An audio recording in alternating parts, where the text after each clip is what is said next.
Aujourd'hui, on sort la boîte à outils pour parler bricolage. C'est l'une des activités préférées des Français. Ils sont 88% à bricoler, soit par nécessité, soit pour le plaisir. Mais il y a aussi tous ceux qui renoncent, soit par manque de budget ou tout simplement parce qu'ils ne savent pas comment s'y prendre. Et ça concerne tout de même un tiers des Français. Et pourtant, faire soi-même, c'est plus économique et c'est valorisant. Enfin, encore faut-il y arriver parce que le bricolage, c'est pas inné. Vous ne savez pas bricoler, mais vous avez envie d'apprendre. La plupart des grands magasins de bricolage proposent désormais des ateliers où un expert vous apprend les gestes de base, comme par exemple poser un sol pour votre terrasse. Moins connus, les ateliers gratuits proposés par les bailleurs sociaux. Le but, c'est d'apprendre aux résidents à effectuer eux-mêmes les petits travaux pour garder leur logement en bon état. Et vous allez voir, à Chenauve, près de Dijon, ça fonctionne plutôt bien.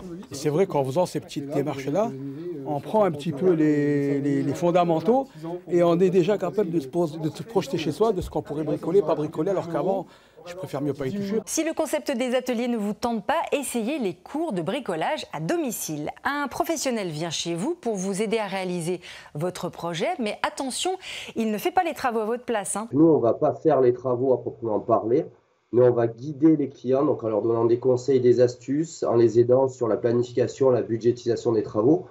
Mais nous, le but, c'est que le client fasse lui-même les travaux. Donc derrière, lorsqu'on est là, on va leur montrer les bons gestes, à manipuler les produits, les outils. Comptez en moyenne 70 € de l'heure. Avec le crédit d'impôt lié au service à la personne, ça vous revient à 30 €.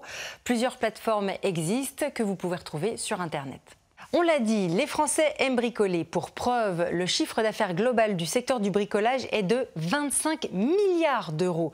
Et le budget annuel moyen des Français pour le bricolage est de 940 €. C'est plutôt conséquent, mais tout le monde ne peut pas ou ne veut pas investir une telle somme, surtout si c'est pour acheter du matériel dont on va se servir 1 ou 2 fois dans l'année.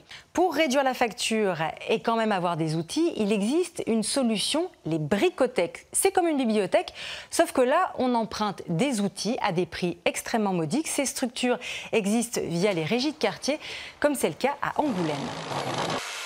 Lorsqu'on a juste besoin de visser une étagère, on ne va pas forcément aller acheter la visseuse qui va bien. Donc c'était vraiment un constat fait par tous et puis qui permet, surtout aux personnes qui ne peuvent pas avoir accès à ce matériel-là, de l'avoir de manière assez simple en fait.